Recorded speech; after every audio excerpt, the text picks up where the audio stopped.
नमस्ते दोस्तों। आज मैं आपको गणित के बहुत ही अच्छे सवाल सिखाऊंगा और आज जो सवाल सिखा रहा हूं ये सभी परीक्षा में पूछे गए हैं, तो पूरा वीडियो देखना। चलिए स्टार्ट करेंगे। पहला सवाल, 10,000 तक कितनी संख्या है जो 21, 35 और 65 से पूर्णतः विभाजित होंगी। देखो, ऐसा सवाल में आपको बहुत समय लग सकता है, लेकिन जो ट्रिक हम आपको बताएंगे अगर वो ट्रिक आप अपनाते हैं तो बिल्कुल समय नहीं लगेगा। आपको करना क्या है, 21, 35 और 65 का आपको एलसीएम ले लेना है। 21, 35 और 65 का आपको एलसीएम लेना है, तो इनका एलसीएम कितना आ जाएगा, 1365 आ जाएगा। ठीक है, कितना होता है, 1365 इनका एलसीएम। हमारे पास संख्या कितनी है, 10,000। इस 10,000 में 1365 से डिवाइड कर दीजिए, 1365। अब देखो, ये 1300 है और ये 10,000। 13 सत्ते 91, 13 सत्ते 91 का मतलब है 9,100 तक पहुंच गए हम। 9,100 7 बार में, तो 8 बार में तो जा नहीं सकता क्योंकि 10,000 के पार पहुंच जाएंगे। 13 सत्ते 7 बार में 9,100 पहुंच गए, और फिर ये 65 भी है, तो कितनी बार में कटेगा, ये 7 बार में ही कट पाएगा, 7 से ऊपर नहीं जा पाएगा। ठीक है, तो इन तीनों संख्याओं से विभाजित होने वाली, ठीक है, कितनी भैया, 7। अब 7 दिया गया है बी ऑप्शन में, ये आपके सवाल का बिल्कुल सही जवाब है। चलिए अब देखते हैं अगला प्रश्न। अगला प्रश्न है 1, 2, 3, 4, 5, ऐसे ही हम कहां तक जा रहे हैं, एन तक। तो इसका माध्य क्या है, माध्य का मतलब उसने पूछा है समांतर माध्य। ठीक है, समांतर माध्य बड़ा ही बेसिक सवाल है ये, लेकिन मुझे इतना पता है कि बेसिक ही बच्चों को नहीं पता है, बेसिक ही नहीं पता है बच्चों को। चलिए, जो n है वो लिखिए, उसमें +1 कर दीजिए और 2 से डिवाइड कर दीजिए, आपका माध्य निकल के आ जाएगा। ये आपके सवाल का सही जवाब है। याद रखना, बेसिक भी आपको आना चाहिए। अब देखते हैं अगला सवाल। अगला प्रश्न, यदि कोई धन 10 वर्षों में 2 गुना हो जाता है तो ब्याज की दर ज्ञात करें। देखिए, 10 वर्षों में 2 गुना हो गया, लेकिन धन नहीं पता कितना है। जब नहीं पता धन तो हम उसे 100 मान सकते हैं। अब ये क्या हो गया, 10 वर्ष में 2 गुना, 100 रुपये हमने जमा किए बैंक में और ये 2 गुना हो गए, तो 2 गुना का मतलब 200 हो जाएंगे। कितने समय में हो गए 200, ये हो गए 10 वर्ष में। ठीक है, 10 वर्ष में 100 रुपये बैंक में जमा किए, ये 200 रुपये हो गए, तो इसमें 100 रुपया ब्याज हमको मिल गया। इतना सब कुछ क्लियर हो गया। अब ये साधारण ब्याज का सवाल है, तो साधारण ब्याज में एक फॉर्मूला होता है, सिंपल इंटरेस्ट बराबर P/T/100, जिसमें सिंपल इंटरेस्ट हमको पता है कि 100 रुपया है, प्रिंसिपल हमने 100 रुपये माना है, रेट हमको नहीं पता, रेट ही तो पता करना है। टाइम दिया गया है 10 साल का, बटे में 100, 100 से ये 100 कट गया, इस 10 से ये 100 कट जाएगा 10 बार में, तो रेट कितना आ गया भाई, 10% का आ गया। 10% आपके सवाल का यहां पे बिल्कुल सही आंसर हो गया। अब देखते हैं अगला सवाल। अगला सवाल है 5.4³ माइनस 0.064। देखो, ये 64 है ना, अगर इस 64 को मैं लिख सकता हूं 0.064 को मैं लिख सकता हूं 0.4³ भाई 4³ का मान ही तो 64 होता है। और देखो, ये वाला 0 मैंने ये ले लिया। ठीक है, चलिए अब इसको इतना ध्यान रखें कि अगर आप इसको a माने और इसको b माने, तो ये a माइनस b है, a³ माइनस b³। ठीक है, a³ माइनस ये b³ हुआ कि नहीं हुआ, आप कहेंगे सर बिल्कुल हो जाएगा। अब नीचे क्या है, ये हमने इसको a माना था, a का स्क्वायर है, a का स्क्वायर प्लस ये क्या है 216, ये दशमलव है ना, 216 प्लस 16। अब जब इसको मानेंगे ना, तो देख लो, याद रखना इस बात को, हमारे पास b का मान कितना था, 4 था, और 4 का स्क्वायर कितना होता है, 16। ये हमारे पास b का स्क्वायर दिया गया है। ठीक है, और ये कितना है हमारे पास, ab, तो ab प्लस b का स्क्वायर, ये फार्मूला बन रहा है जिसमें a³ माइनस b³ बराबर होता है a minus b into a² plus A B square plus का ए बी। ठीक है, इसको आगे पीछे लिख सकते हैं। ठीक है, जैसे ये ए बी था मैंने इसको बाद में लिख दिया, चाहे पहले लिख दो कोई बात नहीं। ए स्क्वायर प्लस का बी स्क्वायर प्लस का ए बी, इससे ये कट जाएगा पूरा पूरा। आपको केवल ए माइनस बी करना है, ए माइनस बी बचा तो ए माइनस बी करना है। ए का मान है 5.4, बी का मान है आपके पास, बी का मान है आपके पास ये रहा 0.4, इसको माइनस कर दीजिए बस। ठीक है, अब 0.4 से 0.4 गए, केवल 5 ही तो बचा, 5 आपके सवाल का हो जाएगा सही जवाब। क्लियर हुआ सभी को? चलिए अब देखते हैं अगला प्रश्न। अगला प्रश्न है 12 व्यक्ति 4 दिन में 12 झाड़ू बना सकते हैं तो 8 व्यक्ति 8 झाड़ू कितने दिन में बनाएंगे? ये ना टाइम एंड वर्क के फॉर्मूले से होता है, जिसमें M1 D1 T1 बटे में W1 बराबर M2 D2 T2 बटे में W2। ये टाइम एंड वर्क के फॉर्मूले से होता है। M कितने व्यक्ति हैं? 12 इंटू D कितना, D की वैल्यू दिन, 4 दिन। टाइम नहीं दिया गया, T फॉर टाइम, जैसे 6 घंटे प्रतिदिन काम करते हैं वो चीज नहीं दी गई तो उसे रहने देंगे। वर्क कितना है? 12 झाड़ू बनाने का। बाद में कितने व्यक्ति हैं? 8। कितने दिन में बनाएंगे? D2 पूछा है। कितनी झाड़ू? 8। यही तो सवाल है। 8 से 8 कट जाएगा, 12 से 12 कट जाएगा, D2 की वैल्यू आ जाएगी 4।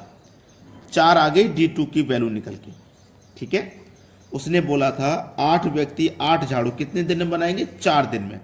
यह आपके सवाल का यहां पे बिल्कुल सही जवाब है। चलिए अब देखते हैं अगला प्रश्न।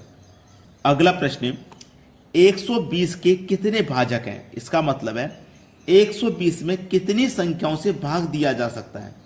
तो ऐसा सवाल कभी भी रहे, 120 है ना, इसके आप फैक्टर करिए, गुणनखंड करते जाइए। सबसे पहले 2 से कटाएंगे 60 बार में, फिर 2 से कट जाएगा 30 बार में, फिर 2 से कट जाएगा 15 बार में, अब 3 से कट जाएगा 5 बार में, अब 5 से कट जाएगा 1 बार में। ठीक है, तो देखिएगा हमारे पास 2 2 2 3 5, 2 2 2 3 5, यही तो है। अब देखो 2 कितनी बार आया है? 3 बार, तो 2 की पावर 3 कर दो। इंटू 3 कितनी बार आया? 1 बार, तो 3 की पावर 1 कर दो। 5 आया है 1 बार, 5 की पावर 1 कर दो। अब नीचे वाली संख्याओं को भूल जाइए, जो पावर है ना उसमें 1 जोड़ दो। जैसे 3 पावर है, 3 में 1 जोड़ दो 4। ठीक है, 1 पावर है इसमें भी 1 जोड़ दो 2, 1 पावर है इसमें भी 1 जोड़ दो 2, तो 4 दूनी 8, 8 दूनी 16, सवाल खत्म। 16 संख्याओं से भाग दिया जा सकता है 120 में। ठीक है, चलिए अब देखते हैं अगला सवाल। अगला प्रश्न है 8 वर्ष में कोई राशि 5% की दर से 175 हो जाती है तो राशि ज्ञात करें। बड़ा ही अच्छा सवाल है ये। देखिएगा 8 वर्ष में 1 साल का रेट 5% है, तो 8 साल में पूछा है तो 8 साल का कितना हो जाएगा भैया? 40%। ठीक है, और जो भी धन होता है अपने आप में 100% होता है, और उस पर लग गया 40% ब्याज। 1 साल का 5 तो 8 साल का 5 40, 40% लग गया तो ये हो गया 140। ठीक है, ये हो गया 140 और यहां पे हो गया 175। 140 बराबर 175, तो 1 का मान कितना? 140 से डिवाइड कर दो। राशि पता करनी है, 100% का मान पता करना है तो 100 से मल्टीप्लाई कर दीजिए। 0 से चला जाएगा ये 0। ठीक है, चलिए इसको हम कटा सकते हैं। किससे संख्या से कटेगा? 7 से कटेगा क्या? ये 7 दूनी 14 कट गया। इसको कटाओ 7 दूनी 14, इसको कटाओ 7 दूनी 14, 3 बचेगा 35, 7 पंजे 35, 25 बार में। 2 से 10 कट जाएगा 5 बार में, 25 पंजे 125, 125 रुपए। राशि कितनी है? 125। चलिए अब देखते हैं अगला सवाल। अगला सवाल, अगर ये सवाल आपके एग्जाम में आ जाए ना तो आपको 5 सेकंड लगने चाहिए सिर्फ इसको करने में, उससे ज्यादा नहीं। जैसे 16 का वर्गमूल है ना, तो 16 का वर्गमूल कर दो 4। पीछे से करते हैं इसको। 16 का वर्गमूल 4 किया, अब प्लस का साइन है ना तो ये 4 इसमें जोड़ देना। 12 में 4 जोड़ दो 16 हो जाएगा। अब 16 का वर्गमूल सॉल्व करो, 16 का वर्गमूल, तो ये भी फिर से 4। प्लस का साइन है तो प्लस का 4 इसमें जोड़ देना। 225 में 4 जोड़ोगे 221 में 225 हो जाएगा। 225 का वर्गमूल कितना होता है? 15। प्लस का साइन है तो 15 इसमें जोड़ देना। ठीक है, ये हो जाएगा 25। 25 का वर्गमूल कितना होता है भैया? 5। तो तो आपके सवाल का जो सही आंसर होगा वो 5 होगा। क्लियर? चलिए अब देखते हैं आगे। अगला सवाल, कुछ बकरियां तथा कुछ मुर्गे हैं, यदि उनके सिरों की संख्या 42 है और पैरों की संख्या 138 है तो बकरियों की संख्या क्या है? देखो इस सवाल को ना 2-3 तरीकों से हल किया जा सकता है। ठीक है, तो मैं आपको 2 तरीके बता देता हूं जो कि बहुत अच्छे हैं। ठीक है, 2 तरीके जो सबसे अच्छे हैं। चलिए, पहला तरीका है कि फॉर्मूला होता है 4 बराबर L/2 माइनस का H। इससे क्या होता है, 4 पैर वाले जानवर की संख्या निकल के आ जाती है। तो 4 बराबर लेग्स, पैरों की संख्या 138 डिवाइड में 2 माइनस हेड, हेड कितनी है 42। 2 से कटाओ, 2 छिक्के 12, 1 बचेगा 18, 2 नीम 18। तो 4 बराबर 69 में से 42 घटाएंगे आप, 69 में से 42 घटाएंगे तो 4 पैर वाला जानवर पता चल गया। 9 में से 2 गया 7, 6 में से 4 गया तो 2, 27 आ गया 4 पैर वाला जानवर। इसका मतलब बकरी आपके पास 4 पैर वाला जानवर 27 है बकरी। टोटल सिरों की संख्या थी 42, जिसमें से हम बकरी को माइनस कर देंगे जो कि 27 है। ठीक है, कितना बचेगा भैया 15। तो मुर्गे कितने हैं 15, पता चल गया ना दोनों की संख्या। इसको करने का एक दूसरा तरीका भी है। ये तो तरीका समझ में आ गया, दूसरा तरीका सीख लीजिए। आपको यह पता है कि बकरी के कितने पैर होते हैं भैया? बकरी के पैर होते हैं 4। ठीक है, तो 4 का गुना 42 से कर दो जो सिरों की संख्या है। कितना आ गया 168। दूसरा जानवर है मुर्गे, मुर्गे के कितने पैर होते हैं 2, तो 2 का गुना 42 से कर दो। कितना आ जाएगा ये 42 दूनी 84 आ जाएगा। ठीक है, एक तरफ लिखो बकरी, एक तरफ लिखो मुर्गा। ठीक है, बकरी कितना निकल के आ गया 168, मुर्गा निकल के आ गया 84, और दोनों का एलिगेशन मेथड हल निकाल रहा हूं मैं यहां पे 138। एलिगेशन मेथड आपने सुना होगा। ठीक है, दोनों को मिला के यहां पे 138 है। बस क्रॉस अंतर कर दीजिए, कितना आ जाएगा यहाँ पे 54, यहाँ पे कितना आ जाएगा 30। कटा दो भाई 2 से 15 बार में और 2 से 27 बार में। बकरी हो गई 27, मुर्गे हो गए 15, और यहाँ पे 27 और 15 ही तो निकल के आया था। अब मुझे आप ये बताना कमेंट में आपको कौन सा तरीका अच्छा लगा। अब देखते हैं अगला प्रश्न। अगला सवाल है, 3000 रुपए का 10% वार्षिक दर से 3 वर्ष का मिश्रधन कितना होगा? मिश्रधन पूछा है, कोई बात नहीं। सिंपल इंटरेस्ट बराबर एक फॉर्मूला होता है PRT/100। सिंपल इंटरेस्ट निकालिए सबसे पहले। तो प्रिंसिपल 3000 है, रेट 10 है, टाइम 3 साल है, बटे 100। 0 से 0 यहाँ कटा दूं, ये वाले 0 से ये वाला कटा दूंगा। 300 का गुना 3 से कर दूं तो 900 हो जाएगा हमारे पास सिंपल इंटरेस्ट 900। पूछा है मिश्रधन, तो मिश्रधन बराबर क्या होता है? अगर हमें मिश्रधन निकालना है तो मिश्रधन निकालना है तो जो मूलधन है वो प्लस ब्याज दोनों को ऐड कर देंगे। ठीक है, मूलधन है हमारे पास 3000 प्लस ब्याज है 900, ऐड कर दो 3900, मिश्रधन आ गया। ये आपके सवाल का हुआ बिल्कुल सही आंसर। चलिए अब देखते हैं अगला सवाल। अगला सवाल, 6000 रुपए का 10% वार्षिक दर से 3 वर्ष का मिश्रधन एवं 8000 रुपए का 8% की दर से 3 वर्ष का मिश्रधन का अंतर ज्ञात करें। अच्छा सवाल है। पहले कितना मूल्य है 6000। ठीक है, रेट 10% का 3 साल के लिए। 1 साल का रेट 10 तो 3 साल का कितना 10 का 3 से गुना कर दो 30, तो कितना हो जाएगा भैया ये 130। क्योंकि हम क्या करेंगे 100 में जोड़ के लिखेंगे 130 बटे में 100। अंतर पता करना तो जो बड़ी संख्या उसमें से छोटी घटा देंगे। बाद में क्या है आपके पास 8000 रुपया इंटू 1 साल का रेट 8 तो 3 साल का कितना 24, तो इसको 100 में जोड़ के लिखेंगे 124 बटे में कितना 100। ठीक है, अच्छा सवाल है ये। कटा दो 2 जीरो से 2 जीरो, कटा दो 2 जीरो से 2 जीरो। ठीक है, अब इसको मल्टीप्लाई करो 13 छिंग 78 और 2 जीरो लगा दो। 8 का 124 से करो और ये जीरो लास्ट में लगा दो। 8 चौक 32, हासिल लगा 3, 12 अट्ठे 96, हासिल का 3 99, ये आ गया। अब बड़ी संख्या ये है तो इसमें से इसको घटा दो। 9 9 2 0 में से घटा दो 7800 घटा दो, 0 2 में से 0 जाएगा 2, 9 में से 8 जाएगा 1, 9 में से 7 जाएगा 2। ये आपके सवाल का हुआ बिल्कुल सही आंसर। क्लियर? चलिए अब देखते हैं अगला सवाल।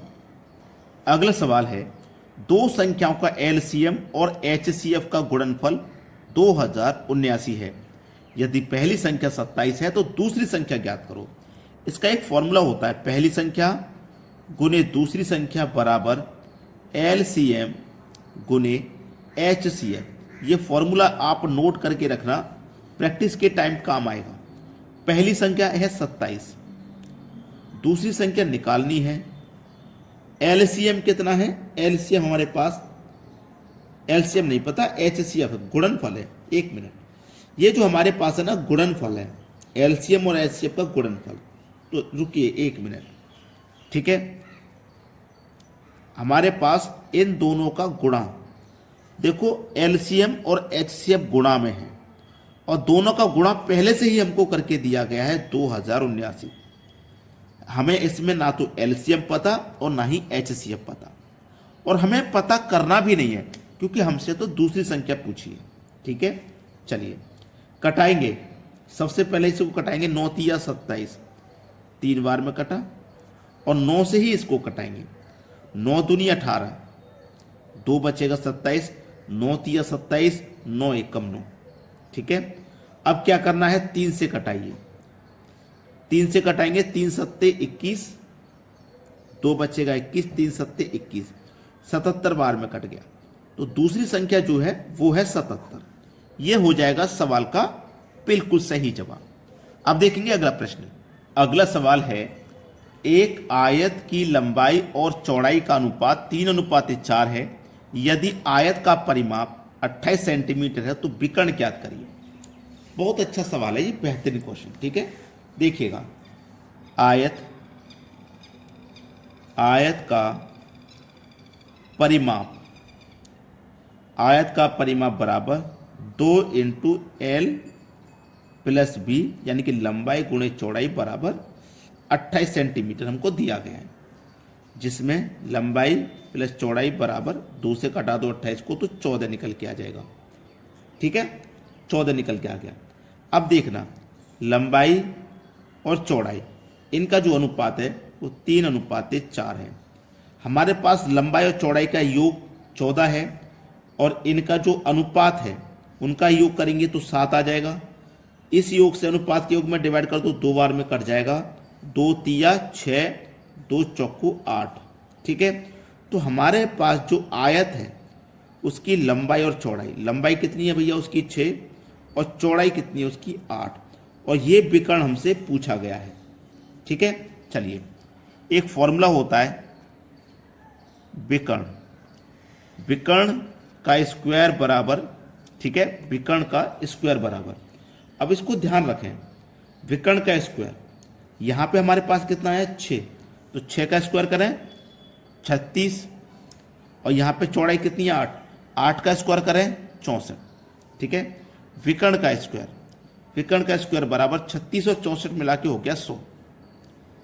विकर्ण बराबर 100, ये स्क्वायर इधर आके वर्गमूल लग जाएगा। विकर्ण बराबर 100 का वर्गमूल करो तो 10, खत्म सवाल। ये आपके सवाल हो जाएगा बिल्कुल सही आंसर। विकर्ण कितना है 10 का। अब देखते हैं आगे अगला सवाल। एक घनाभ का आयतन 324 सेंटीमीटर क्यूब है। यदि लंबाई चौड़ाई तथा ऊंचाई का अनुपात इतना है तो घनाभ की लंबाई ज्ञात करें। बड़ा ही अच्छा सवाल है ये, आपको ये सवाल मैं देता हूं होमवर्क के लिए। देखिए 5, 7, 10 सेकंड का सवाल है ये, इसीलिए मैं आपको होमवर्क के लिए दे रहा हूं। आप मुझे कमेंट में इसका आंसर बता देना। सभी बच्चों को इसका आंसर कमेंट में बताना है, ठीक है, सभी बच्चों को। और वीडियो को अगर अभी भी लाइक नहीं किया तो लाइक करें, और शेयर नहीं किया तो भैया सभी बच्चे वीडियो को शेयर करके जाएं। ठीक है दोस्तों, धन्यवाद।